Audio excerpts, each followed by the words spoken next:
ఆలోచన చేశాం. And that is very, very important.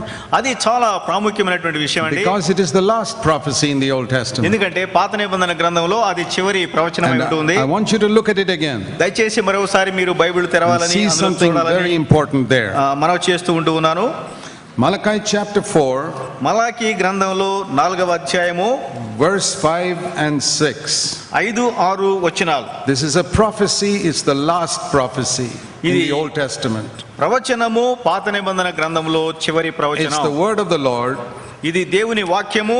I am going to send you Elijah the prophet before the coming of the great and terrible day of the Lord. అక్కడ ఆయన చెబుతున్న మాట ఏంటంటే, యెహోవా నియమించిన భయంకరమైన ఆ మహాదినము రాకమునుపు నేను ప్రవక్తయగు ఏలియాను మీ యొద్దకు పంపుదును. And we saw in our last session what Jesus said in Matthew chapter 11. మత్తయి సువార్త 11లో ప్రభువైన యేసు వారు చెప్పినటువంటి విషయాన్ని కూడా మనం చెప్పుకున్నాం. And verse 14, that if you accept John the Baptist, he is Elijah. ఆయన చెప్పాడు, మీరు గనక ఈ యోహానుని గనక అంగీకరించినట్లయితే ఏలియాను అంగీకరించినట్లే. But they did not accept John the Baptist. యోహానును, స్నానికుడైన యోహానును వారు అంగీకరించలేదు. So this prophecy is not fulfilled. అందుచేత ఈ ప్రవచనము ఇంతవరకు నెరవేరలేదు. So now after 2000 years, ఇప్పుడు 2000 సంవత్సరాలు గడిచింది. Before the great and terrible day of the Lord, ఆ భయంకరమైనటువంటి యెహోవా దినము రాకమునుపు God is going to send Elijah. దేవుడు ఏలియాను పంపించబోతున్నాడు. Now in Christianity, క్రైస్తవ జీవితంలో in the last 50-60 years, గత 50-60 సంవత్సరాలుగా there have been different people who have got up and said, I am the Elijah whom God has sent. చాలా మంది సగర్వంగా చెప్పుకున్నారు, నేను ఏలియాను, దేవుడు నన్ను పంపించాడు అని. They were all false prophets. వారందరూ కూడాను అబద్ధ ప్రవక్తలు. Because they did not understand that in the new covenant it is the church which is one new man. ఎందుకంటే క్రొత్త నిబంధన ప్రకారము ఒకే ఒక పురుషుడు. That in the new covenant it is the body of Christ which is the prophet. ఎందుకంటే ఈ యొక్క క్రొత్త నిబంధనలో క్రైస్తవ సంఘము ఒకే పురుషుడిగా ప్రవక్తగా ఉంటుంది. Up to the time of John the Baptist, he was the greatest prophet. యోహాను వరకు ఆయనే చాలా గొప్ప ప్రవక్త. After that, ఆ తర్వాత Jesus was the greatest. యేసు ప్రభువారు కూడాను గొప్ప ప్రవక్త. When he was on earth, ఆయన భూమి మీద ఉన్నప్పుడు John the Baptist was the last of the old covenant and Jesus came with a new covenant. ఇక్కడ పాత నిబంధనలో యోహాను చివరి ప్రవక్త అన్నాడు, క్రొత్త నిబంధనలో ప్రభువైన యేసు వారు. And Jesus, when he was on earth for 33 years, he in his human body he fulfilled that ministry. 33.5 సంవత్సరాలు యేసు ప్రభువారు శరీరంలో ఉన్నప్పుడు ఆ పరిచర్య నెరవేర్చాడు. Then he went up to heaven. ఆ తర్వాత ఆయన పరలోకానికి వెళ్ళాడు. And on the day of Pentecost, ఆ పెంతెకోస్తు దినమున the Holy Spirit came పరిశుద్ధాత్ముడు దిగి వచ్చాడు and baptized 120 people together into one body. ఆ 120 మంది స్త్రీ పురుషులను ఒక శరీరముగా బాప్తిసం ఇచ్చాడు. Before that, దానికి ముందు there were 120 people. అక్కడ 120 మంది విడివిడిగా ఉన్నారు. God fearing people, దేవుని భయం కలిగిన వాళ్ళు, wonderful people under the old covenant. ఆ పాత నిబంధనలో చాలా మంచి వ్యక్తులుగా ఉంటూ ఉన్నారు. But now what happened? అయితే ఇప్పుడు ఏం జరిగిందండి? The Holy Spirit was poured out on them. పరిశుద్ధాత్ముడు వారి మీదకి దిగి వచ్చాడు. It's like putting iron into the furnace. అంటే బగబగ మండుతున్నటువంటి అగ్నిలో ఇనుము వేసినట్టుగానే You put 120 pieces of iron into a strong furnace. 130 ఇనప ముక్కలను ఒక అగ్ని జ్వాలలో పడవేస్తే it becomes one. అదంతా కూడా ఒకటిగా అవుతుందండి. They melt together. అవన్నీ కూడాను కరిగి ఒకటిగా అవుతాయి. Outside the furnace they are solid pieces. అయితే మరి ఆ అగ్నికి బయట ఉంటే మాత్రం ఒక్కొక్కటి ఒక్కొక్క ముక్క. You put it in the fire, they melt and become one. ముక్కలన్నీ కూడా ఒక అగ్నిలో పడవేసినప్పుడు కరిగి ఒకటి అవుతాయి. So one that you cannot separate them from each other. ఎంత ఒకటి అవుతాయి అంటే ఒకదానిని ఒకటే మీరు విడదీయలేరు. You can't do that with gum and glue and all that.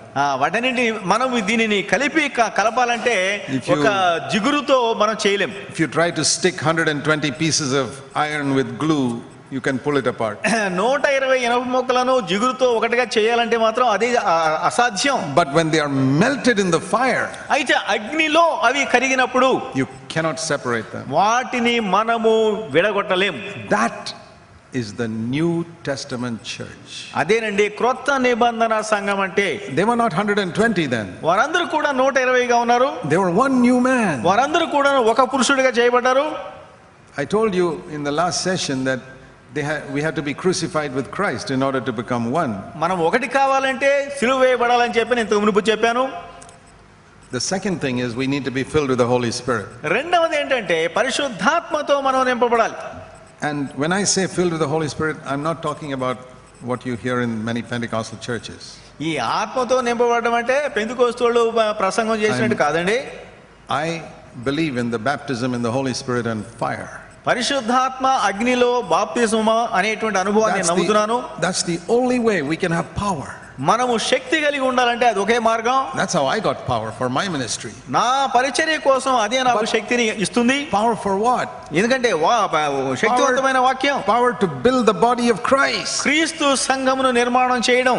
Not power to preach and make money like many people are doing today. చాలా మంది ప్రసంగాలు చేసి డబ్బు సంపాదించడం కోసం కాదండి. To build the body of Christ. క్రీస్తు సంఘమును నిర్మాణం చేయడం. Whether it's 2 people or 120 people, to put them in the fire and make them one.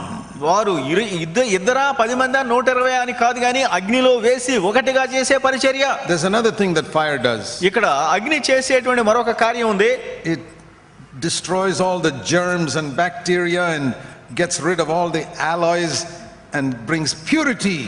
ఒకవేళ ఇనుములో గనక చెత్త చెదారం ఉన్నట్లయితే ఇంకేదైనా పురుగు గట్ర ఉన్నట్లయితే మొత్తం కూడా కాల్చి పడేస్తుంది. So fire brings purity and fire brings unity. అందుచేత అగ్ని పవిత్రతను ఐక్యతను తీసుకొస్తుంది. What did I tell you were the two things Jesus prayed for in John 17? యోహాను 17లో ప్రభువైన యేసు వారు చేసిన ప్రార్థన ఏమని చెప్పాను? Purity, పవిత్రత, unity. ఐక్యత. That is what makes a New Testament church. కనుక క్రొత్త నిబంధన సంఘం అంటే నమూనా ఇదే. No, it's which is better? ఏది మనకు శ్రేష్టంగా కావాలి? 5,000 people who are not one. ఒకటిగా లేనటువంటి 5,000 మంది సంఘ సభ్యుల, 5,000 people who are not pure, లేకుంటే మరి పవిత్రంగా లేనటువంటి 5,000 మంది సంఘ సభ్యుల, or 2 or 3 people who are one and who are pure. లేకుంటే మరి పవిత్రంగా ఐక్యంగా ఉన్నటువంటి 2-3 చాలా.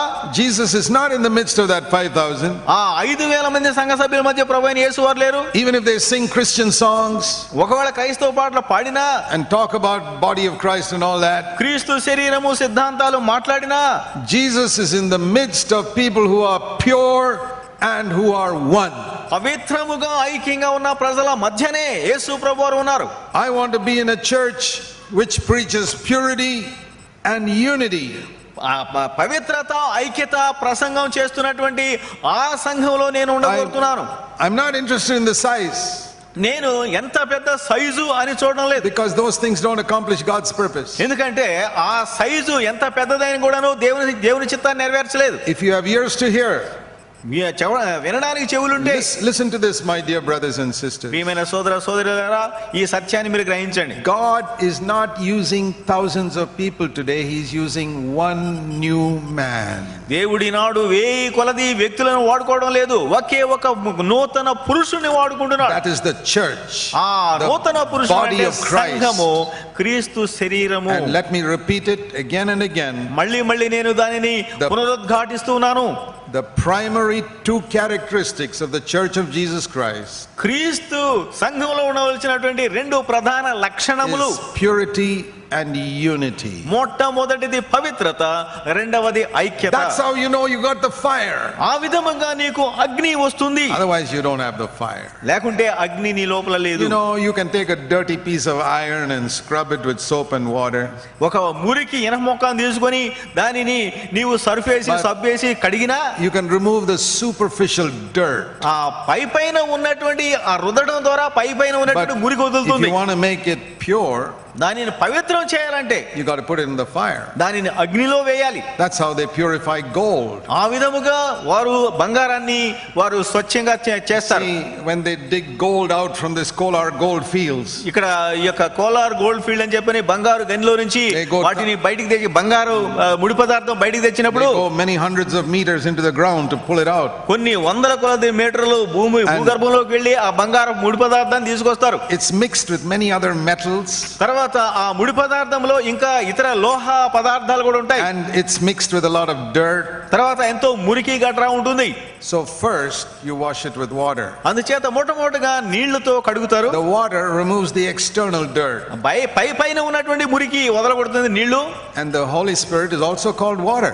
కనుక పరిశుద్ధాత్ముడు కూడా నీరుగా ఆయన చెప్పబడ్డాడు. He said you must be born of the Holy Spirit and water and the Holy Spirit.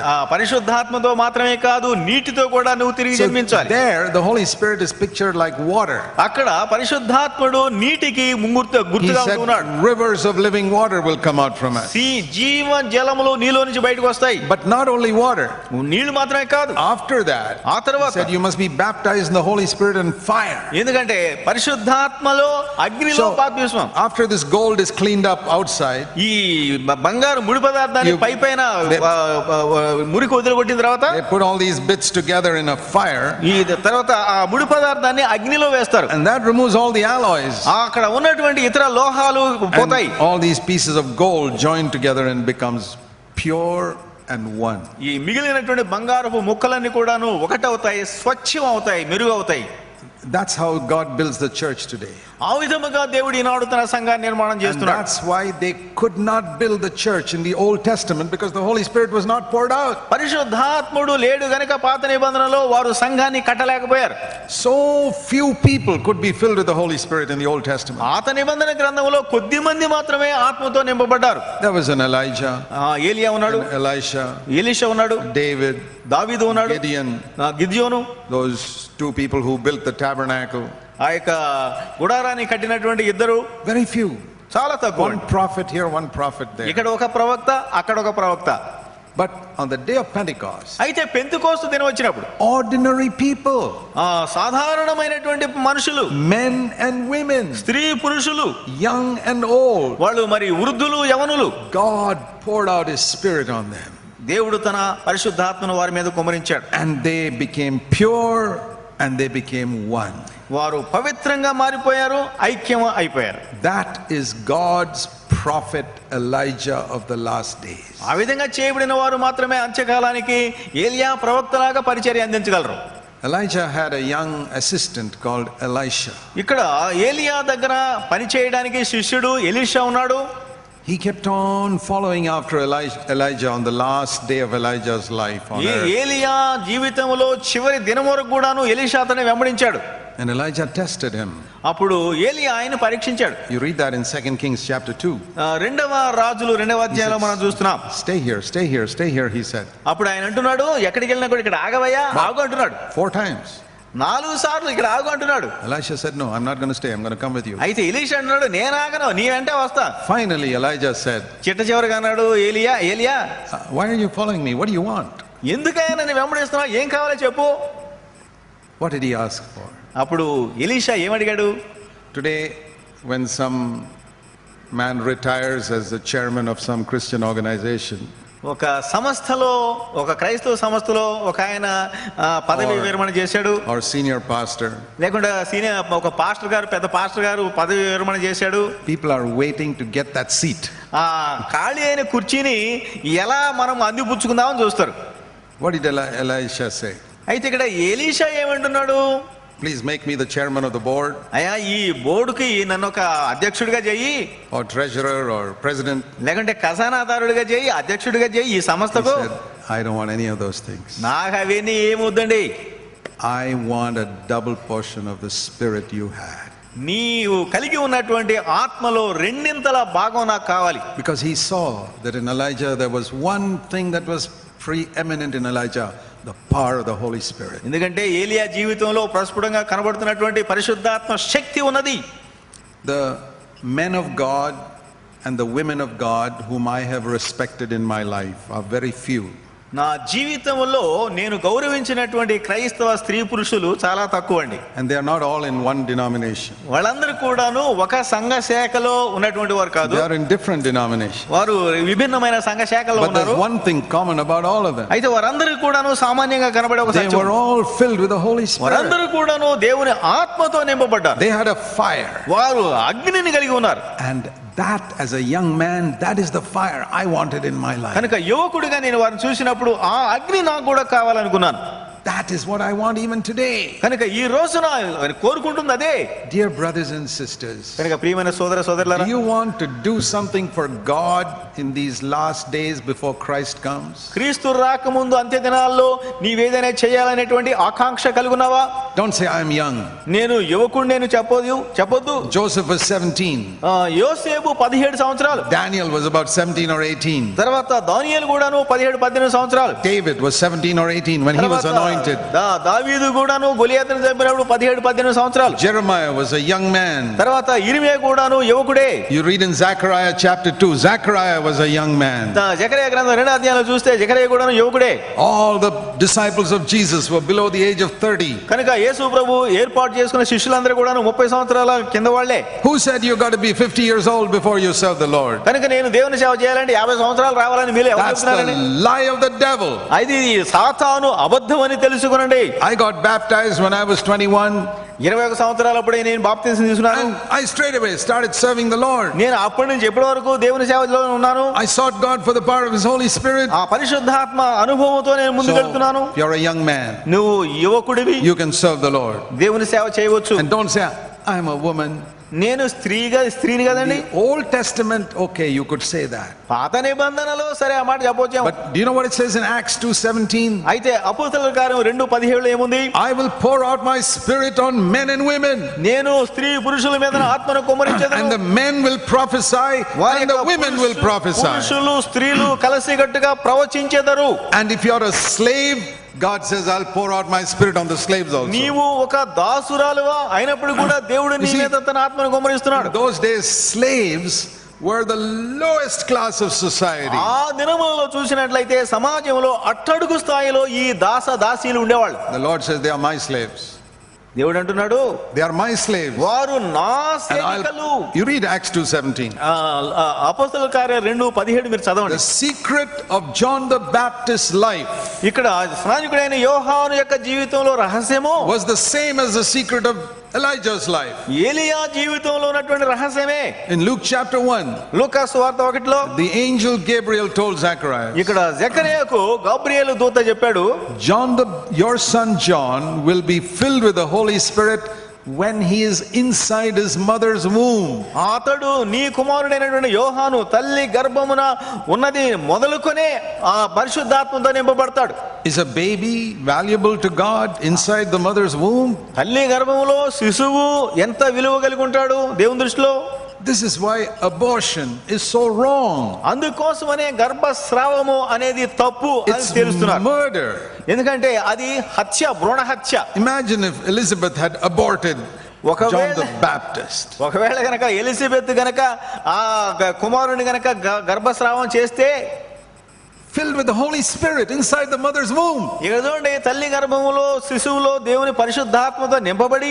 You read that in Luke chapter 1, లూకా సువార్త 1వ అధ్యాయంలో verse 15లో మనం చూస్తూ ఉంటున్నాం. While he is inside his mother's womb, he will be filled with the Holy Spirit. తన తల్లి గర్భమున పుట్టినది మొదలుకొని పరిశుద్ధాత్మతో నిండుకొనిన వాడై. That's amazing. ఎంత ఆశ్చర్యకరమైన సంగతి. From childhood he was a spirit-filled child. శిశువుగా ఉండగానే ఆత్మతో నింపబడిన శిశువు. Don't ever say that you're too young to serve the Lord. దేవుని సేవ చేయడానికి నాకు ఇంకా దశ రాలేదు, యవ్వనుణ్ణి అని చెప్పొద్దు నువ్వు. He came in the spirit of Elijah. ఎందుకంటే ఏలియా ఆత్మలో ఆయన వచ్చాడు. And if you want to have the spirit of Elijah in the last days, అంత్య దినములలో ఏలియా ఆత్మ నువ్వు కలిగి ఉండాలని కోరితే, you can have it even when you're a child. నీవు చిన్న పిల్లవాడిగా ఉన్నప్పుడు కూడా నువ్వు ఆత్మను కలిగి ఉండొచ్చు. Do you know how old Sadhu Sundar Singh was when he saw a vision of Jesus? యేసు ప్రభు వారి ముఖదర్శనం చూసినప్పుడు సాధు సుందర్ సింగ్ వయసు ఎంతో తెలుసా? 14 years old. 14 సంవత్సరాలు మాత్రమే. Never read the Bible. ఎప్పుడు కూడా బైబిల్ చదవలేదు. Tore the Bible. ఆ బైబిల్ని అతడు చించివేశాడు. Hated Christians. క్రైస్తవుల్ని అసహించుకున్నాడు. Have you seen 14-year-old boys around you? మీ చుట్టూరా 14 సంవత్సరాల వయసున్న పిల్లల్ని చూస్తారు కదా. How many 14-year-old boys have you seen who are yearning for God and saying, God, I don't want to live on earth without you? దేవా నీవు లేకుండా ఈ లోకంలో నేను జీవించలేనని చెప్పి 14 సంవత్సరాల వయసు ఉన్నటువంటి పిల్లల్ని ఎంతమందిని మనం చూస్తాం? It's difficult to find 50-year-old people like that. అటువంటి 50 మంది ముసలివాళ్ళని కనుగొనడం కష్టం. And then there are people who start like that when they are young. అయితే కొంతమంది ఉన్నారు యువకులుగా ఉన్నప్పుడు బాగానే ప్రారంభిస్తారు. You see them 10 years later, they are backslidden. అయితే 10 సంవత్సరాల తర్వాత వారు వెనకకు పడిపోవడం, భ్రష్టులు అవడం చూస్తాం. When I was a young Christian and I got born again and baptized, నేను యువ క్రైస్తవుడిగా క్రొత్త జన్మ అనుభవం పొందినప్పుడు nearly 50 years ago now, 50 సంవత్సరాల క్రితం అండి, I didn't turn away from my old life little bit. నేను పాత జీవితం నుంచి కొంచెం మారి, I did not turn little bit, I turned completely around. నేను ఆ పాత జీవితం నుంచి కొంచెం కాదు నేను మారింది, సంపూర్ణంగా You మారిపోయాను. know, that's the trouble with many Christians. చాలా మంది క్రైస్తవులతో ఉన్నటువంటి సమస్య ఏంటంటే, In the military, they have a command called about turn. ఈ యొక్క మిలిటరీలో మనం గమనించినట్లయితే అబౌట్ టర్న్ అని చెప్పిన ఒక మాట అంటారు. I used to be in the military for 8 years. నేను 8 సంవత్సరాలు నేను ఆ యొక్క నావిక దళంలో పనిచేసాను. Actually, including my training, 11 years. 11 సంవత్సరాలు నేను ఆ దళ మిలిటరీలో ఉన్నాను. They said about turn. వారు ఈ అబౌట్ టర్న్ అన్నారంటే, And I turned only 90 degrees. నేను 90 డిగ్రీలు మాత్రమే తిరిగానంటే సగం. They will teach me such a lesson that I'll never forget for the rest of my life. నేను సగమే కనుక తిరిగి ఊరుకున్నానంటే నా వీపు బాధేస్తారు, నేను ఎప్పుడు కూడా అనుభవాన్ని మర్చిపోలేను, పూర్తిగా తిరగాలి. They'll make me run around the parade ground for hours till you drop exhausted. ఈ యొక్క ఈ పెరేడ్ గ్రౌండ్ చుట్టూరు కూడాను పరిగెత్తాలి, స్పృహ వచ్చి కోల్పోయేంత వరకు కూడా పరుగుపోవాలి. You'll never make that mistake again. కనుక మళ్ళీ నీ జీవితంలో ఎన్నడూ కూడాను ఈ తప్పు మాత్రం చేయవు. But when God says about turn, అయితే దేవుడు పూర్తిగా తిరుగు అని అన్నప్పుడు, or in other words, repent, మరో మాటల్లో మారు మనసు పొందు అన్నప్పుడు, most Christians, చాలా మంది క్రైస్తవులు they turn 45 degrees, 60 degrees, 90 degrees. చాలా మంది ఏం చేస్తారంటే 45, 90 అంటే సగంగా కొంచెంగా తిరుగుతూ ఉంటారు. That is why their Christian life is so shallow. అందుకనే క్రైస్తవ జీవితంలో లోతు లేకుండా ఉంది. That's why they are not filled with the Holy Spirit. పరిశుద్ధాత్మతో నింపబడలేకపోతున్నారు. And that's why there's no fire in their life. అందుకనే వారి జీవితాల్లో అగ్ని కనపడదు. And that's why God cannot use them. అందుకనే దేవుడు వారిని వాడుకోలేదు. They go for meeting. సభల వెంట వెళ్తుంటారు, కానీ their head gets filled with knowledge. జ్ఞానముతో ఆ మనసంతా కూడా నింపబడింది. What's the use of all that knowledge if you don't have a fire? కనుక అగ్ని లేకుండా ఆ జ్ఞానమంతా నీ మనసులో ఉంటే ఏం ప్రయోజనం? If you go and buy 25 kilos of meat from the market, మీరు మార్కెట్కి వెళ్ళి 25 కిలోల మాంసం కొన్నారు, and you set it before people without cooking it and say eat, అయితే దానిని వండకుండా ఉడికించకుండా ప్రజల ముందు పెట్టి తినమంటే who will want to eat it? ఎవరంటే పారిపోతారు, నీసుకంపు. Somebody else brings 100 grams of meat and cooks it. అయితే కొంతమంది 100 గ్రాములే మాంసం తెచ్చారు, మంచిగా ఉడకబెట్టారు. What does he do? ఏం చేస్తున్నారు? He puts it on the fire. ఎందుకంటే అగ్నిలో ఉడికింది అది. Then everybody wants to eat it. అప్పుడు ప్రతి ఒక్కరు కూడాను గుమగుమ వాసనతో తింటారు. It's the same meat. అదే మాంసం. But you know there's a lot of difference between meat which is not in the fire and meat which has been put in the fire. అగ్నిలో ఉడకనటువంటి ఆ భేదము ఆ మాంసంలో మీకు తెలుసు. There's a lot of difference between the word of God without the fire and the word of God with the fire. అగ్ని లేనటువంటి వాక్యం ఉన్నది, అగ్నితో కూడినటువంటి వాక్యం ఉంది, మీకు తెలుసు ఆ వ్యత్యాసం. How shall we serve the Lord in the spirit of Elijah? కనుక మరి ఏలియా ఆత్మలో దేవుని సేవ ఎలా చేయాలి? You must ask God for the same thing Elisha asked for. Elisha ఏలియాని అడిగినట్టుగానే మీరు దేవుణ్ణి అడగాలి. God, I want that fire that Elijah had. ఏలియా కలిగి ఉన్న ఆ అగ్నిని నేను కూడా కలిగి ఉండాలి. When I was 21 years old, నేను 21 సంవత్సరాల వయసులో that's ఉన్నప్పుడు the time I wanted the fire that John the Baptist and Elijah had. అక్కడ యోహాను ఏలియాలు కలిగి ఉన్నటువంటి అగ్నిని నేను కూడా కలిగి ఉండాలని ఆశించాను. And now I still want that fire. I'm 69 now and I still want that fire. 69 సంవత్సరాల వయసులో ఉన్నానండి, ఇప్పటికి కూడాను ఆ ఆకాంక్ష అగ్ని కోసం ఉన్నది. I don't want empty knowledge. దేవా, ఈ కేవలం జ్ఞానం మాత్రమే కాదు, I don't want meat that is not cooked. ఇది వండనటువంటి ఆ మాంసం నాకు అక్కర్లేదు. Nobody will want to eat it. ఎందుకంటే ఎవడు కూడా తినడం వాడికి ఇష్టం లేదు. My dear brothers and sisters, కనుక నా ప్రియమైన సోదర సోదరిలారా, don't say this is only for full-time workers and preachers. ఇది కేవలం పూర్తి సేవకులకు బోధకులకు మాత్రమే అవసరం అని అనుకోవద్దు. No, I started serving the Lord years before I became a full-time worker. నేను సంపూర్ణ సేవకుడు కాక మునుపే ఎన్నో సంవత్సరాల నుంచే సేవ చేశాను. God filled me with the Holy Spirit years before I was a full-time worker. నేను సంపూర్ణ సేవకు రాక మునుపే కొన్ని సంవత్సరాల ముందే దేవుడు నన్ను తన ఆత్మతో నింపాడు. You can serve the Lord in your secular job. నీవు నీ యొక్క ఉద్యోగం చేస్తున్న చోట దేవుని సేవ You చేయవచ్చు. can serve the Lord if you are young, నీవు యువకుడుగా ఉన్నప్పటికీ చేయవచ్చు. young boy or girl, 17 years old. 17 సంవత్సరాల యువకుడుగా You ఉన్నప్పుడు can కూడా serve the Lord if you are a woman. స్త్రీలు అయినా సరే Or a సేవ girl. చేయవచ్చు, బాలికవైనా సేవ చేయవచ్చు. But one thing is necessary. అయితే ఒకటి మాత్రము You need ఆవశ్యకం. the fire of the Holy Spirit. పరిశుద్ధాత్మ అగ్ని నీకు కావాలి. That's what Elijah had. అక్కడ ఏలియా కలిగి That's what ఉన్నదే, John the Baptist had. యోహాను కలిగి ఉన్నదే, That's what Jesus had. యేసు కలిగి ఉన్నదే, That's what the apostles had. అపోస్తలులు కలిగి ఉన్నదే. And that's what most of today's Christians don't have. అయితే ఈనాడు చాలా మంది క్రైస్తవులు అది లేకుండా ఉన్నారండి. There are a lot of Christians who say they are filled with the Holy Spirit, make a lot of noise. పరిశుద్ధాత్మతో నింపబడ్డామని చెప్పని పెద్ద పెద్ద శబ్దాలు చేసేవాళ్ళు ఉన్నారు. It's not noise we need fire. ఆ గడబడ కాదు, మనకు కావాల్సింది అగ్ని కావాలి. Noise will not produce purity. కనుక పెద్ద పెద్ద శబ్దము ద్వారా పవిత్రత రాదు. Noise will not produce unity. ఎందుకంటే ఈ శబ్దము ద్వారా నీకు ఐక్యత రాదు. The fire. అగ్ని. That's what you need, my brother, sister. కనుక ప్రియమైన సోదర సోదరి, నీకు కావాల్సింది ఇదే. Do you want to be ready for the coming of Christ? క్రీస్తు రాకడ కోసం సిద్ధపడాలని And ఆశగా ఉన్నావా? not only be ready, do you want to be an instrument in God's hands to prepare other people for the coming of Christ? క్రీస్తు రాకడ కోసం ఇతరులను కూడా సిద్ధం చేయాలి అనేటువంటి ఆశ నీలో ఉన్నదా? And I'll tell you another thing. మరో మాట నేను చెప్తాను. Don't say, oh, I'm an old man now, I can't serve the Lord. నేను ఇప్పుడు ముసలోని అయిపోయానండి, దేవుని సేవ చేయలేను. You know, when Moses started serving the Lord, ఇక్కడ మోషే ప్రారంభించినప్పుడు దేవుని సేవ 80 years old, that's when he started. 80 సంవత్సరాల వయసులో ప్రారంభించాడు. Do you know when Noah started serving the Lord? ఇక్కడ నోవహు దేవుని సేవ ఎప్పుడు ప్రారంభించాడు? 480 years old. 480 సంవత్సరాలు. Anybody older than that here? ఇక్కడ అంతకంటే ముసలోళ్ళు ఎవరైనా ఉన్నారండి? వృద్ధులు. Don't say, I'm so old, I wasted my life. నేను ఎంతో వృద్ధురాలను అయిపోయాను, నా జీవితం అంతా వ్యర్థం చేసుకున్నాను. I've gone along the wrong road for so many years. ఎన్నో సంవత్సరాలుగా తప్పుడు దారిలో వెళ్ళిపోయాను. Even if you did go along the wrong road for so many years, ఒకవేళ నువ్వు పెడదారిన ఎన్నో సంవత్సరాలు పోయినప్పటికీ turn today. ఈ రోజున తిరుగుము. Turn 180 degrees నీవు సంపూర్ణముగా తిరుగుము. and say, Lord, I want to live the rest of my life for you. దేవా, నా శేష జీవితం నీ కోసమే అంకితం.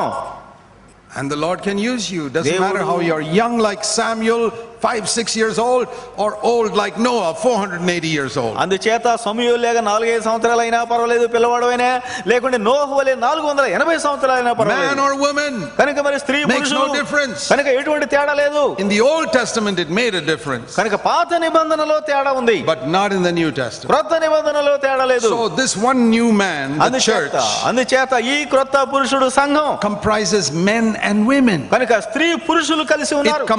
You see, half of India is women. భారతదేశంలో సగం మంది స్త్రీలు. Most churches you go to, half the people are women. తర్వాత ఏ సంఘంలోకి వెళ్ళినా కూడా సగం మంది స్త్రీలే. And you know, in Indian society it's very difficult for men to minister to the women. మన యొక్క భారత సమాజంలో స్త్రీలు పురుషులకు సేవ చేయడం కష్టం. I mean, you can preach in a meeting, but how can you counsel them and sit and talk to them? ఒక సభలో నువ్వు మాట్లాడవచ్చేమో కానీ ఒక పురుషుడితో వ్యక్తిగతంగా నువ్వు సలహా ఇవ్వలేవు. We need lots of spirit-filled women to minister to them.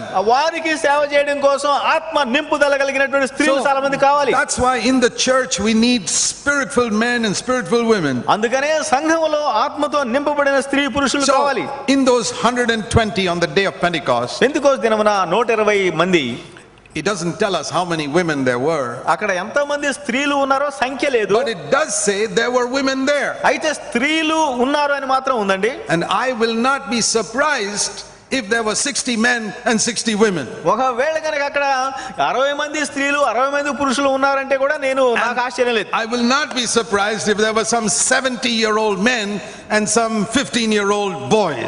15 సంవత్సరాల పిల్లలు తర్వాత 70 సంవత్సరాల వృద్ధులు ఉన్నారంటే కూడా నేను Because it ఆశ్చర్యపోను. doesn't make a difference to God in the new covenant. ఎందుకంటే దేవుని యొక్క దృష్టిలో ఎలాంటి తారతమ్యం లేదు. See, Human beings divide like this: అయితే ఈ మానవులు ఈ విధంగా విభజిస్తారు. men, women, స్త్రీలు, పురుషులు, rich, poor, ధనవంతులు, పేదలు, educated, not educated, విద్యావంతులు, విద్యాహీనులు, high caste, low caste, కనుక మరి ఎక్కువ జాతి, తక్కువ జాతి, Westerners, Easterners, పాశ్చాత్య దేశము, తూర్పు దేశాలు, white people, black people, తర్వాత తెల్లవాళ్ళు, నల్లవాళ్ళు, good looking, not good looking. మంచిగా కనబడేవాళ్ళు, వికారంగా కనబడేవాళ్ళు. If you also look at people like that, you are worldly. ఆ విధంగా కనుక నువ్వు చూసినట్టయితే పనికిరావు. Do you know how God sees? దేవుడు ఎలా చూస్తాడు? Filled with my Holy Spirit, not filled with my Holy Spirit. నా ఆత్మతో నింపబడ్డావా లేదా, అదొకటే ఆయనకి కావాలి. Cold, hot. నీవు చల్లగా ఉన్నావా, వెచ్చగా ఉన్నావా? If you don't believe me, turn to Revelation chapter 3. ప్రకటన గ్రంథం 3వ అధ్యాయం దయచేసి See, when తిరగవేయండి. the Lord was speaking to a church, ఇక్కడ దేవుడు ఒక సంఘంతో మాట్లాడుతూ ఉన్నాడు. this is what he said. ఆయన ఏమన్నాడంటే In verse 15 and 16, 3, 15, 16 వచనాల్లో you are not cold, you are not hot. ఆయన అంటూ ఉన్నాడు, నువ్వు వెచ్చగా లేవు, చల్లగా లేవు. I wish you were cold or wish you would hot. నీవు చల్లగానైనా వెచ్చగానైనా ఉంటే మంచిది. You are in between. అయితే నువ్వు నులివెచ్చగా ఉన్నావు. You didn't turn 180 degrees, you turned only 90 degrees. నువ్వు సగమే తిరిగావు కానీ సంపూర్ణంగా తిరగలేదు. When you heard about turn, you turned right turn. నీవు కుడి చేతి తిరగమంటే ఎడమ చేతి వైపు. And so where are you? కనుక ఎక్కడ ఉన్నావు? You're not there, you're not here. నువ్వు అక్కడ లేవు, ఇక్కడ లేవు. This is the condition of most believers today. ఈనాడు చాలా మంది విశ్వాసుల ఆధ్యాత్మిక స్థితి ఇదే. They are not cold, they are not hot. వారు చల్లగా లేరు, వెచ్చగా They లేరు. are not worldly, they are not spiritual. వారు ఈ లోకానుసారంగా లేరు, They ఆత్మానుసారంగా are లేరు. not full of sin, they are not holy. వారు సంపూర్ణ పాపాత్ములుగా లేరు, సంపూర్ణ పరిశుద్ధులుగా లేరు. They've got one foot in the church ఒక కాలేమో సంఘంలో, and one foot in the world. ఒక కాలేమో మరొక ప్రపంచంలో. They love Christ క్రీస్తును ప్రేమిస్తున్నారు, and they love money. డబ్బును ప్రేమిస్తున్నారు. How can God do anything with such people? అలాంటి వారి విషయంలో దేవుడు ఎలా వ్యవహరించగలుగుతాడు? Hear the word of the Lord today. ఈ రోజున దేవుని వాక్యాన్ని మీరు ఆలకించండి. If Jesus was standing here, ఇక్కడ యేసయ్య నిలబడి, forget about me. నా గురించి మర్చిపోండి. If Jesus Christ was standing here in the front of this మీ అందరి ముందర ఈ మైకు ముందు యేసయ్య నిలబడి మాట్లాడుతున్నాడు. listen to what he would tell you. ఆయన మీతో ఏం చెప్తాడో వినండి. I wish you were cold or hot. నీవు చల్లగానైనా వెచ్చగానైనా ఉంటే మంచిది. But you are not cold, you are not hot. నీవు చల్లగా లేవు, వెచ్చగా లేవు. You are lukewarm. నీవు నులివెచ్చనగా ఉంటూ ఉన్నావు. And because you are lukewarm, నువ్వు నులివెచ్చగా ఉన్నావు కాబట్టి, verse 16, I will spit you out of my mouth. 16వ వచనంలో ఆయన చెబుతున్నాడు, నేను నిన్ను బయటికి ఉమ్మివేయుదును. Some people tell me, కొందరు అంటారు నాతో, oh brother Zach, you speak such strong hard words. అయ్యా జాక్ గారు చాలా కఠినంగా ఉచ్చారణ పదాలు ఉంటాయండి మీవి. That's because you haven't read what Jesus said. ఇక్కడ యేసయ్య చెప్పిన మాటే చెప్పానండి నేను చెప్పింది. Look what he says. ఆయన ఏమంటున్నాడు? You call yourself a believer. నేను విశ్వాసిని అంటున్నావు. You're not hot, you're not cold. నువ్వు చల్లగలేవు, వెచ్చగలేవు. I will spit you out of my mouth. నేను నా నోట నుండి ఉమ్మివేసేస్తాను. Who is that speaking? ఎవరండి ఆ మాట మాట్లాడుతుంది? Jesus Christ. యేసుక్రీస్తు వారే. The same yesterday, today and forever. నిన్న నేడు నిరంతరం ఏకరీతిగా ఉన్న యేసు. Many of your preachers and pastors have not told you the truth. ఇదిగో మీలో చాలా మంది పాస్టర్లు, సేవకులు ఈ సత్యం చెప్పడం లేదు. Will you believe me if I tell you? నేను చెబుతున్నానంటే నా మాట నమ్మండి. I don't care when you were born again. నువ్వు ఎప్పుడు తిరిగి జన్మించావు, whether you were born again 1 year ago or 51 years ago. ఒక సంవత్సరం కిందట, 51 సంవత్సరాల కిందట అనేది అప్రస్తుతం. Here is what Jesus is saying to you. ఇక్కడ ప్రభువైన యేసు వారు నేరుగా నీతో చెప్తున్నాడు. He who has ears to hear, let him hear. ఆయన మరి వినువారు చెవిగలవారు వినును గాక. Thus saith the Lord. యెహోవా ఇలాగ సెలవిస్తున్నాడు. This is the prophetic word of the Lord. ఇది దేవుని ప్రవచనాత్మక వచనం. If you are neither cold nor hot, I will spit you out of my mouth. నీవు చల్లగానైనాను వెచ్చగానైనాను ఉండకపోయినట్లయితే నా నోట నుండి నేను ఉమ్మివేస్తాను. Do you believe that what Jesus said here is true today also? ఈ రోజున ప్రభువైన యేసు వారు ఇక్కడ చెప్తున్నటువంటి మాట ఈనాటి కూడా సత్యమేనంటారా? Do you want to be ready for the coming of the Lord? ప్రభు రాకడ కోసం సిద్ధపడ కోరుతున్నావా? There are only two categories. ఇక్కడ రెండు లక్షణములు. According to Revelation 3 verse 15 and 16. ప్రకటన గ్రంథం 3:15-16 వచనాల Only two ప్రకారం categories. There is no third category. ఇక్కడ మధ్య స్థానం లేదు. The third category is spat out of Jesus' mouth. ఎందుకంటే మధ్య స్థానంలో ఉన్నటువంటి వాళ్ళు యేసయ్య నోటి నుంచి ఉమ్మివేయబడుతున్నారు. I don't want to be lukewarm a single day of my life. నా జీవితంలో ఏ రోజు కూడాను నులివెచ్చనగా ఉండడం ఇష్టం లేదు. If you try to love God and love money, you will be lukewarm. కనుక నీవు దేవుని ఒక పక్క ప్రేమిస్తూ మరో పక్క డబ్బు ప్రేమిస్తున్నావు అంటే నువ్వు నులివెచ్చగా If you want to ఉన్నట్టే. live for God and live for the world, you'll be lukewarm. నువ్వు దేవుని కోసం లోకం కోసం జీవించగోరితే నువ్వు నులివెచ్చనగా ఉన్నట్టే. You don't have to be a full-time worker to be hot. నీవు మరి వెచ్చగా ఉండాలంటే పూర్తి సేవకే సేవకుడిగా ఉండాల్సిన అవసరం లేదు. Most full-time workers I have met are lukewarm. ఎందుకంటే నేను కలుసుకునేటువంటి చాలా మంది సంపూర్ణ సేవకులు నులివెచ్చగా ఉన్నారు. Let me say that again. మళ్ళీ ఇంకో మాట చెప్తున్నాను. Most full-time servants of the Lord are lukewarm. కనుక చాలా మంది సంపూర్ణ సేవకులు వారు నులివెచ్చగా ఉంటూ ఉన్నారు. They were on fire when they were 20 years old. 20 సంవత్సరాల క్రితం వారు జ్వలితముగా ఉన్నారు. Today they have become older. ఈ రోజున పెద్దవారయ్యారు. They made a lot of money. డబ్బు ఎక్కువ సంపాదించారు. The fire has gone out of their life. ఆ జీవితం నుంచి అగ్ని వెళ్ళిపోయింది. When they preach, it is boring, boring, boring. ఈనాడు వారు ప్రసంగాలు చేస్తా ఉంటే అందరికి నిద్ర వస్తుంది, విసుగు పుడుతుంది. What has happened? ఏం జరుగుతూ ఉందండి? They became rich. వారు ధనవంతులైపోయారు. They made money by preaching. ఎందుకంటే ప్రసంగాలు చేసి చేసి డబ్బు మూటలు They కట్టుకున్నారు. pleased the people with their word. వారి తీయని మాటలతో ప్రజలకు సంతోషం కలిగిస్తున్నారు. Once they were in the mouth of Jesus. ఒకసారి ప్రభువైన యేసు నోట ఉన్నారు. And they were speaking like Jesus' mouth when they were 25 years old. 25 సంవత్సరాల వయసులో ఉన్నప్పుడు యేసు But మాటల వలె వారి నోటి మాటలు ఉన్నాయి. Jesus spat them out of his mouth. అయితే యేసయ్య తన నోట నుండి వారిని బయటికి ఉమ్మి వేసేశాడు. They're still speaking, వారు ఇంకా మాట్లాడుతున్నారండి. but they're not Jesus' mouth anymore. అయితే యేసు నోరుగా వారు మాట్లాడడం లేదు. That's what's written here. ఇక్కడ రాయబడినటువంటి విషయం I ఇదే. will spit you out of my mouth. నేను నిన్ను నా నోట నుండి బయటికి ఉమ్మి వేస్తాను. But Elijah was not like that. అయితే ఏలియా ఆ విధంగా లేడండి. Till the end of his life, when he was taken up, ఆయన పైకి ఎత్తబడి ఆ చివరి దినం వరకు కూడాను he was the mouthpiece of God. దేవుని నోటి బూరగా పనిచేశాడు. Who is the Elijah of the last days? అయితే మరి ఈనాడు అంత్య దినాల్లో ఏలియా ఎవరు? The church. సంఘం. Not anything who calls itself church. సంఘం అని పిలుచుకునే సంఘం కాదు. The spirit-filled church. ఆత్మతో నింపబడిన సంఘం. Not just those who make a lot of noise. ఏదో పెద్ద పెద్ద గడబడ శబ్దాలు చేసేవాళ్ళు Not కాదు. just those who got good music. లేకుంటే మంచి ఆహ్లాద సంగీతం కాదు. But who got the fire. ఎందుకంటే అగ్ని. The fire of purity. ఎందుకంటే ఆ అగ్నిలో And నుంచి the fire పవిత్రత. of unity. ఆ అగ్నిలో నుంచి ఐక్యత. There may be 5 people. 5గురు ఉండవచ్చు. That's fine. That's okay. పర్వాలేదు. That's the church. అది సంఘం. And they will prepare others for the coming of the Lord. వారు ఇతరులను ప్రభు రాకడకు సిద్ధం You చేస్తారు. must not be satisfied with being an individual Christian. నేను ఒక క్రైస్తవుడిగా బాగానే ఉన్నానని చెప్పి నేను తృప్తి పడవద్దు.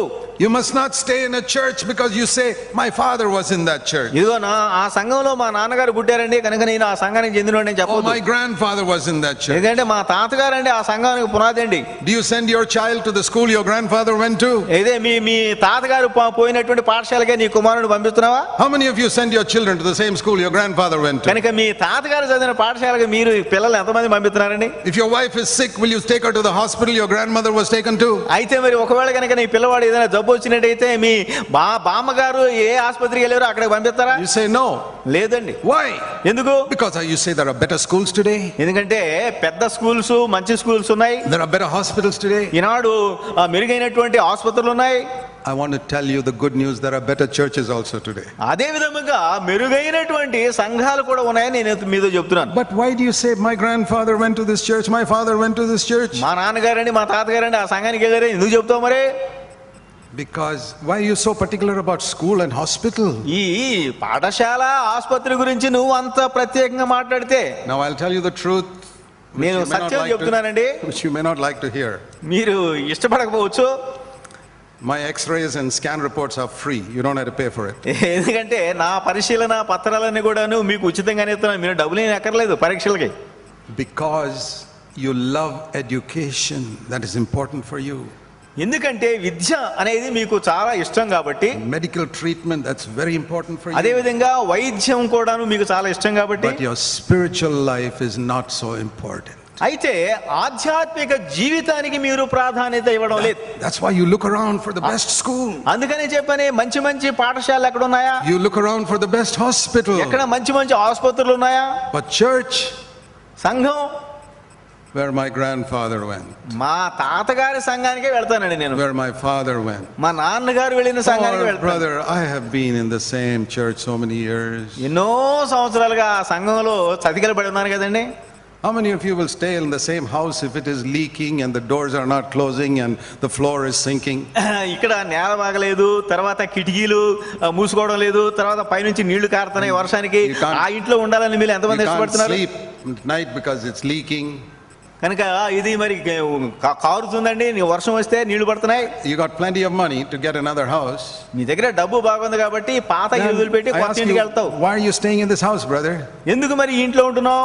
Oh, brother, my father stayed in this house. ఈ ఇంట్లో మా నాన్నగారు ఉండేవారండి, I have lived in this house for 30 years. How can I move now? 30 సంవత్సరాలుగా ఈ ఇంట్లోనే ఉన్నానండి, ఎలా బయటికి But రాగలనండి? it's leaking, man. 30 years ago it was good. వర్షానికి కారిపోతా ఉంది, 20-30 సంవత్సరాలు ఉన్నావు, okay. But today it's leaking. అయితే ఈ రోజున The doors వర్షానికి are not కారిపోతున్నాయి, closing. తర్వాత తలుపులు The మూసుకోవడం floor లేదు. is sinking. ఈ యొక్క మరి నేలంతా పాడైపోయింది, The rats are coming inside the house. ఎలుకలన్నీ వచ్చి కొట్టేస్తా ఉన్నాయి. And you're saying, I've been here 35 years. How to move now? 35 సంవత్సరాలుగా ఉన్నానండి, ఎలా బయటికి రాగలను మీరే చెప్పండి. You'll never say that. ఆ విధంగా నువ్వు చెప్పవు. I wish you were as interested in the house of God as your house. కనుక మీ ఇంటి గురించి ఎంత మెరుగుగా ఆలోచిస్తున్నావో అదే విధంగా దేవుని గృహాన్ని గురించి కూడా మీరు ఆలోచించాలి. Maybe your church was the house of God 30-40 years ago. 30-40 సంవత్సరాల క్రితం మీ యొక్క సంఘం దేవుని గృహంగా ఉంది, But today it's leaking. అయితే ఈ రోజున అది కారిపోతుంది. Not only the rats, the snakes have also got తర్వాత అక్కడ inside. ఎలుకలు మాత్రమే కాదు, పక్క నుంచి సర్పాలు కూడా But వచ్చేస్తున్నాయి. you sit there. అయితే అక్కడ కూర్చుండను Why? ఎందుకు? Isn't your spiritual life important for you? మరి నీ యొక్క ఆధ్యాత్మిక జీవితం నీకు మరి ప్రాముఖ్యం కాదా? I'm not telling you which church to join. కనుక ఏ సంఘానికి నేను వెళ్ళాలని నేను చెప్పడం లేదు, I'm not asking you to join my church either. లేకంటే నా చర్చికి రమ్మని కూడా నేను చెప్పడం లేదు. I have never in my life asked anybody to join my church. నేను నా జీవితంలో ఎన్నడూ కూడాను మీరు నా సంఘానికి రమ్మని ఎవరిని I don't care పిలవలేదు. where you go. నేను ఎక్కడికి వెళ్ళినా But I say you must go to a place where you can get a fire. ఎక్కడ అగ్ని ఉన్నదో ఆ సంఘానికి నీవు వెళ్ళాలి. You must listen to people who can put a fire in your heart, ఎందుకంటే నీ హృదయంలో అగ్నిని ఉంచగలిగినటువంటి వారి దగ్గరికి వెళ్ళాలి. who will prepare you for the coming of the Lord. ప్రభు రాకడ కోసం సిద్ధపరిచే వాళ్ళ దగ్గరికి వెళ్ళాలి. That is the most important thing in our time. మన ఈ అంత్యకాలంలో అది మనకు చాలా When ప్రాముఖ్యమైనటువంటి we say సంగతి. here a message for our time, ఇదిగో ఈ ప్రస్తుత కాలానికి సందేశం అని మనం you చెబుతున్నప్పుడు remember what Jesus told the Pharisees? ఇక్కడ ఫరిసయ్యులకు ప్రభువైన యేసు వారు బోధించింది. Matthew 16. మత్తయి సువార్త 16 He said to them, వారితో అన్నాడు ఆయన, you fellows are so clever. ఇదిగో పరిసయ్యులారా మీరు చాలా తెలివిగలవాళ్ళు అనుకుంటున్నారు. Matthew 16 verse 3. మత్తయి సువార్త 16:3 వచనమండి. The law, you know, you can read the weather. If it is in the morning, then you say there'll be a storm today, and the sky is red, or you know how to discern the appearance of the sky, but you can't discern the signs of the times. ఉదయమున ఆకాశము ఎర్రగాను మబ్బుగాను ఉన్నది కనుక నేడు గాలివాన వచ్చునని చెబుతారు కదా, మీరు ఆకాశ వైఖరిని వివేచింపనెరుగుదురు గాని ఈ కాలముల సూచనలను వివేచింపలేదు. Today I can put it like this. ఈ రోజున దీన్ని మనం ఈ విధంగా భాష్యం చెప్పుకుందాం. Not about the weather. అక్కడ ఈ వాతావరణాన్ని గురించి కాదు. You examine a school and you know whether it's a good school. ఒక స్కూల్ నువ్వు చూసినప్పుడు ఇది మంచిదా చెడ్డదా అని To పరీక్షిస్తున్నావు. put your children in it. ఆ మంచిదాలో పిల్లల్ని పెడుతున్నావు. Why don't you put your children in the corporation school? తర్వాత మరి ఇప్పుడు మీ పిల్లల్ని కార్పొరేషన్ అనేటువంటి పెద్ద స్కూల్స్ ఉన్నాయి మెరుగైన. You look at a hospital. ఒక ఆసుపత్రి, You won't go to the government hospital. ఇప్పుడు మీకు జబ్బు వస్తే గవర్నమెంట్ హాస్పిటల్కి పోవట్లేదు, ఇప్పుడు ఎక్కడికి వెళ్తున్నారు? You go, you say, I want a good hospital. మెరుగైనటువంటి వైద్యం కార్పొరేట్ హాస్పిటల్స్ I వెళ్తున్నారు. say you have enough sense to discern schools and hospitals, but you don't have enough sense to discern a church. ఏది మెరుగైనటువంటి స్కూలా ఆసుపత్రి అని చూడగలుగుతున్నావు కానీ మెరుగైన సంఘం ఏదని That's చూడగలుగుతున్నావా? what the Lord is saying. దేవుని వాక్యం ఇక్కడ అదే చెబుతుంది. You discern the time in which we are living now. ఈ రోజున మనం జీవిస్తున్నటువంటి కాలము సమయము We need to understand that. మనము గ్రహించాలి. Let me tell you something. నేను మరో మాట Let చెప్తాను. me show you these words of Jesus యేసు మాటలు మనం చూద్దామండి. in Luke's Gospel లూకా సువార్తలో and chapter 21. 21వ అధ్యాయము. Luke chapter 21, you know, లూకాసు వార్త 21. The disciples asked him a question. శిష్యులు ఆయన ఒక ప్రశ్న అడుగుతున్నారు. He asked them they asked him, verse 7, "Teacher, when are these things going to happen? What will be the sign when these things are about to take place?" ఇవన్నీ కూడా జరుగుననడానికి సూచక క్రియలు ఏమిటి అని వారు అడుగుతున్నారు. Then he said many things. చాలా విషయాలు చెప్పాడు. There'll be a lot of deception. ఎంతో మోసం ఉంటుంది. Verse 9, there'll be wars. అక్కడ యుద్ధాలు ఉంటాయి. Verse 11, there'll be earthquakes, అక్కడ plagues. భూకంపాలు ఉంటాయి, తెగుళ్ళు ఉంటాయి. And verse 12, they will persecute you. 12వ వచనంలో వారు మిమ్మల్ని హింసిస్తారు. And then he said that has happened in all these 20 centuries. ఈ 20 శతాబ్దాలుగా జరుగుతూ వచ్చింది ఇదే. In all these 20 centuries, ఈ 20 శతాబ్దాలుగా there's been persecution of Christians. క్రైస్తవులకు శ్రమ, హింస. There'll been wars, famines, earthquakes. యుద్ధములు, భూకంపాలు, తెగుళ్ళు వచ్చాయి. There's been deception.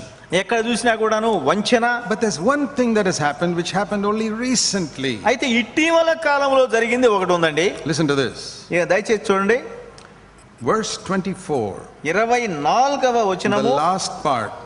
చివరి 2వ భాగము. He said something about the city of Jerusalem. యెరూషలేము గురించి ఒక మాట ఆయన చెప్పాడు.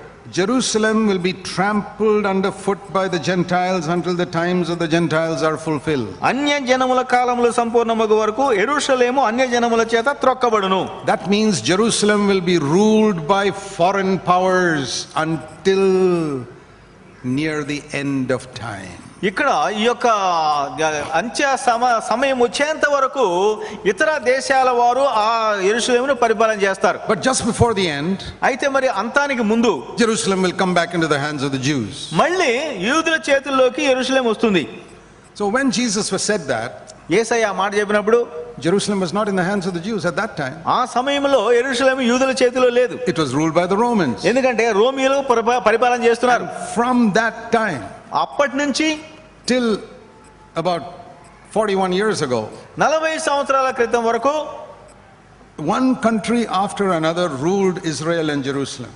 ఒక అన్య దేశము లేక మరొక అన్య దేశము మొన్నటి వరకు కూడాను దానిని పరిపాలన చేసింది. The Muslims ruled over Jerusalem for many years. ముస్లిములు ఈ యెరూషలేం పట్టణాన్ని చాలా కాలం పరిపాలన చేశారు. Then after the First World War, British took over. మొదటి యుద్ధం తర్వాత, ప్రపంచ యుద్ధం తర్వాత, then in 1948, which is just 60 years ago, 60 సంవత్సరాల క్రితం 1948వ సంవత్సరం వరకు Israel came and took half of Jerusalem. ఇశ్రాయేలు ప్రజలు, చెదిరిపోయిన ఇశ్రాయేలు ప్రజలు వచ్చి యెరూషలేములో సగభాగాన్ని తీసుకున్నారు. Then another 20 years later, 20 సంవత్సరాలు గడిచింది. in 1967, 1967లో they got the whole of Jerusalem. వాడు పూర్తిగా యెరూషలేమును ఆక్రమించారు. It's very important to know that. మనం తెలుసుకోవాల్సిన విషయం ఉంది ఇక్కడ. Jesus said that when you see these things happen, ఇవన్నీ జరగడము మీరు చూసినప్పుడు, verse 31, 31వ వచనం, when you see these things happen, you know the kingdom of God is near. దేవుని రాజ్యము సమీపించినని మీరు తెలుసుకొనుడి. And this generation which sees all these things, verse 32, that is our generation, will not pass away till everything is fulfilled. 32లో ఇవన్నీ జరుగు వరకు ఈ తరము గతించదని. ఈ తరం అంటే మన తరము, మనము. This generation which sees Jerusalem coming back into the hands of the Jews. యూదుల చేతిలోకి యెరూషలేము రావడం చూసినటువంటి తరం. Jesus said that more than 1900 years ago. 1900 సంవత్సరాల క్రితం ప్రభువైన యేసు వారు చెప్పారు. When is it being fulfilled? అయితే ఎప్పుడైతే నెరవేరింది? It was fulfilled in my lifetime. In our lifetime. మన జీవిత కాలంలో అది నెరవేరింది. Anyone who's more than 41 years old here, in your lifetime. కనుక 41 సంవత్సరాల కంటే మించినటువంటి వాళ్ళు ఎవరైతే ఇక్కడ ఉన్నారో మీ జీవితంలో జరిగిందండి. Jesus said this generation will not pass away. ఈ తరము గతించిపోదు. ఇవన్నీ కూడాను చూడక మునుపు ఈ తరము గతించిపోదు. I know the time is short. కనుక మరి సమయము చాలా సమీపంగా ఉంది. There are only two places in the world that the Bible speaks of in relation to the last days. అంత్య దినాలకు సంబంధించి బైబిల్లో 2 ప్రాముఖ్యమైనటువంటి సంఘటనలు కనబడుతున్నాయి. Why am I saying this? ఎందుకు ఈ మాటలు చెప్తున్నానంటే, because Jesus said you can discern all these other things but you don't discern the signs of the times in which you are living. వాతావరణాన్ని మీరు చూడగలుగుతున్నారు కానీ ఏ సమయంలో మనం జీవిస్తున్నామో దీనికి సంబంధించిన సూచన మీరు చూడలేకపోతున్నారు. Now the first place mentioned in the Bible in the relation to the last days is Jerusalem. ఇక్కడ ఈ రెండవ రాకడకు సంబంధించి చెప్పబడినటువంటి ఒక స్థలము యెరూషలేము. Zechariah chapter 14 verse 2. జకర్యా గ్రంథము 14వ అధ్యాయము 2వ వచనంలో గమనించినట్లయితే, I will gather the nations against Jerusalem to battle. ఎందుకంటే ప్రజలందరిని కూడాను యెరూషలేముకు యుద్ధమునకు సమకూర్చెదను. This is not talking about 70 AD when the Romans came and captured Jerusalem. ఇక్కడ రోమీయులు వచ్చి యెరూషలేమును పట్టుకొనేటువంటి 70వ సంవత్సరపు సంఘటన కాదు ఇది. No, read it. All the nations are going to fight over Jerusalem. ఇక్కడ ప్రపంచంలో ఉన్నటువంటి దేశాలన్నీ కూడాను కలిసికట్టుగా యెరూషలేము మీదకు యుద్ధానికి రాబోతున్నాయి. So it's referring to our time. అందుచేత ఇక్కడ ఉన్నటువంటి సందర్భము మన జీవితానికి సంబంధించి ఉంటుంది. Almost every day in the newspaper you read something about Jerusalem. ఎందుకంటే ప్రతిరోజు కూడా వార్తాపత్రికల్లో యెరూషలేముకు సంబంధించి ఏదో ఒకటి వింటున్నాం. Conflict between the Palestinians and the Israel. ఇక్కడ పాలస్తీనా వారికి ఇశ్రాయేల్ ప్రజలకు ప్రతిరోజు కూడా ఏదో ఒక కలహం. All the nations of the world are supporting one of the two. ఇక్కడ చూడండి, ప్రపంచ దేశాలన్నీ కూడాను ఈ రెండిట్లో ఒకదానికి మద్దతు ఇస్తున్నాయి. They don't have to physically come to Jerusalem, but they're fighting about Jerusalem. అయితే ఇక్కడ వారు శారీరకంగా అక్కడ రాకపోవచ్చేమో కానీ ప్రచ్ఛన్నంగా యెరూషలేము కోసం పోరాడుతున్నారు. They can battle about Jerusalem in the United Nations. ఇక్కడ ఈ యొక్క యెరూషలేముకు సంబంధించి ఐక్యరాజ్య సమితిలో కొట్లాడతారు. The subject will be Jerusalem. అయితే అక్కడ అంశం ఏందంటే యెరూషలేము. Some are this side, some are that side. కొంతమంది ఏమో ఈ వర్గానికి, కొంతమంది ఆ వర్గానికి. Nobody is fighting like that about New Delhi or Hyderabad. ఇక్కడ హైదరాబాద్ కు సంబంధించి ఢిల్లీకి కోసం ఎవరు కూడాను New York or Moscow, no. లేకుంటే మరి న్యూయార్క్ కోసం, మాస్కో కోసం కూడా కాదు. No city in the world about which people are fighting like Jerusalem. యెరూషలేము కోసం కొట్లాడిన రీతిలో మరో పట్టణం కోసం కొట్లాడడం లేదు. All the nations of the world. కనుక లోకంలో ఉన్నటువంటి ప్రతి దేశం కూడాను, when you see these things happen, ఇవన్నీ కూడా జరగడం మీరు చూసినప్పుడు, I know the kingdom of God is near. కనుక నాకు తెలుసు దేవుని రాజ్యం సమీపంగా ఉంది. I'm excited. నాకు ఎంతో సంతోషంగా ఉంది. You ask me how excited I am? ఎంత ఆనంద ఉద్రేకంలో ఉన్నానంటే, like a bride who's been waiting for a long time for her fiancé to come back to get married. ముస్తాబైనటువంటి పెళ్లి కుమార్తె పెళ్లి కుమారుడు కోసం ఆశగా ఎదురు చూస్తున్నట్టు, and finally she gets a telegram, I'm coming next week. ఇదిగో ఈ ఒప్పందం చేసుకున్న తర్వాత, నిశ్చితార్థం అయిన తర్వాత పెళ్లి కుమారుడు వస్తూ ఉన్నాడు, నేను వస్తున్నానని చెప్పాడు. ఆ వార్త వినినప్పుడు ఎంతో సంతోషం. That's how excited I am. ఆ విధమైనటువంటి ఆనంద ఉద్రేకం నాకు when I see these things. నేను ఇవన్నీ కూడా జరగడం చూసినప్పుడు. Of course, if you're not the bride, you'll say, who's bothered about that telegram? నువ్వు పెళ్లి కుమార్తె కాదనుకో, దీని గురించి నువ్వు పెద్దగా పట్టించుకో. Only the bride of Christ is excited. క్రీస్తు పెళ్లి కుమార్తె మాత్రమే వీటి గురించి ఆలోచిస్తుంది. People who are living for this world and only interested in making more money, they are not excited. ఈ లోకంలో ఉన్నటువంటి ప్రజలందరూ కూడాను డబ్బు తాపత్రమే కాబట్టి వారు పట్టించుకోరు. They may even say, Lord, please wait for a few more years, I've got to make some more money. దేవా, ఇంకో కొన్ని సంవత్సరాలు ఆగితే ఇంకొంచెం మూట కడతాను నేను. I haven't finished building my house yet. ఎందుకంటే నా ఇల్లు కూడా సంపూర్ణం కాలేదు కట్టడం. That's not the bride. అది పెళ్లి కుమార్తె కాదు. Now there's another part of the world which is mentioned in relation to the last days. ఈ యొక్క అంత్య దినాలకు సంబంధించి రెండవ ప్రస్తావన బైబిల్లో only two places. రెండు స్థలాలు మాత్రమే. One is Jerusalem. ఒకటేమో యెరూషలేము. You know what the second one is? రెండవ స్థలము, let's turn to Revelation. ప్రకటన గ్రంథం చూడండి, chapter 9. ప్రకటన గ్రంథం 9వ వచనం. In Revelation 9వ అధ్యాయం, chapter 9, ప్రకటన గ్రంథము 9వ అధ్యాయము, we read about different angels blowing trumpets. ఇక్కడ దూతలు బూరలు మోగించడం In చూస్తున్నాం. the book of Revelation you read about 7 trumpets. ఇక్కడ 7 బూరలు ఉండడము, 7 దూతలు వాటిని ఊదడం మనం చూస్తున్నాం. I don't have time to explain all that. ఇవన్నీ కూడాను వివరించడానికి సమయం లేదు. There's a book of mine there called The Final Triumph, which explains the whole book of Revelation. చివరి విజయము అనేటువంటి ఫైనల్ ట్రయంఫ్ ఇంగ్లీష్ లో అక్కడ ఉన్నది నేను రాసిన పుస్తకం, దయచేసి కొనండి, చదవండి. Now the last trumpet is when Jesus will come. అయితే ఇక్కడ ఈ చివరి బూర ఊదినప్పుడు యేసు వస్తున్నాడు. That's what we read in 1 Thessalonians 4. At the last trumpet the skies will open and Christ will come. ఎందుకంటే చివరి బూర ఊదినప్పుడు మధ్యాకాశానికి ప్రభువు వస్తున్నాడు. And like Elijah was taken up, I will be taken up and you will be taken up. ఏలియా ఆకాశంలో కొనిపోబడ్డట్టే నీవు నేను కూడాను కొనిపోబడతాం. But you got to live like Elijah before that happens. అయితే అది జరగక మునుపు ఏలియా లాగా నువ్వు జీవించాలి. And here it says in verse 14 about the river Euphrates. Euphrates నది, That is in Iraq. అది ఇరాకులో ఉంది. And it is repeated again in chapter 16. 16వ వచనంలో కూడాను చెప్పబడింది about this river Euphrates. ఈ యొక్క యూఫ్రటీస్ అనే దాని గురించి. It's mentioned there about they're going to be gathered together for the great war in verse 14. 14వ వచనంలో గొప్ప యుద్ధం కోసం వారు సమావేశం కాబోతున్నారు. So it's Iraq that is mentioned in chapter 9 and chapter 16. కనుక 9-16 అధ్యాయాల్లో ఇరాకు గురించిన ప్రస్తావన. Chapter 16 verse 12. 16వ అధ్యాయం 12వ వచనం. There'll be nations fighting about Jerusalem and about Iraq. ఇక్కడ చూడండి, యెరూషలేముకు సంబంధించి ఇరాకుకు సంబంధించి ప్రజలు కొట్లాడుకుంటున్నారు. The Euphrates is the great river that flows through Iraq. ఎందుకంటే యూఫ్రటీస్ నది ఇరాకు దేశంలో నుంచి ప్రవహిస్తుంది. Nobody worried about Iraq till about 7-8 years ago. 7-8 సంవత్సరాల క్రితం ఇరాక్ అంటే ఎవరికి పెద్దగా తెలియదు. But now you see it in the paper every day. ఇప్పుడు ప్రతిరోజు కూడా ఇరాక్ పేపర్లో వస్తుంది. 2 places. 2 స్థలాలు, Jerusalem, ఒకటి యెరూషలేము, Iraq. రెండోది Iraq. In the last 6 or 7 years. 6-7 సంవత్సరాల నుంచి ప్రతిరోజు కూడా వీటి గురించి వింటున్నాం. Do you discern the signs of the time? ఈ యొక్క సమయాలను కాలాలకు సంబంధించిన వివేచన నీకు ఉన్నదా? We've got to be ready. నీవు సిద్ధపడాలి. Let's pray. ప్రార్థన చేద్దాం. While our heads are bowed in prayer, మనమందరం కూడాను తలలు వంచి ప్రార్థనలో ఉండగా I want to tell you something. ఒక మాట చెప్పగోరుతున్నాను. It's much later than you think. నీవు అనుకున్న దానికంటే ఆలస్యం. Don't be asleep spiritually when the Lord comes. యేసయ్య వచ్చినప్పుడు నిద్ర అవస్థలోనే ఉండదు. We must be alert.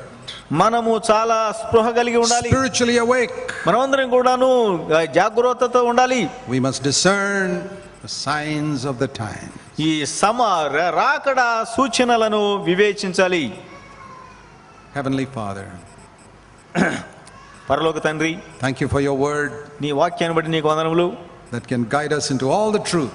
దేవా, మరి సమస్త సత్యములోకి నడిపిస్తుంది. Help us to be ready. దేవా, మరి మాకు సహాయపడుతుంది. In Jesus' name. యేసు నామములో ప్రార్థన చేస్తున్నాం తండ్రి.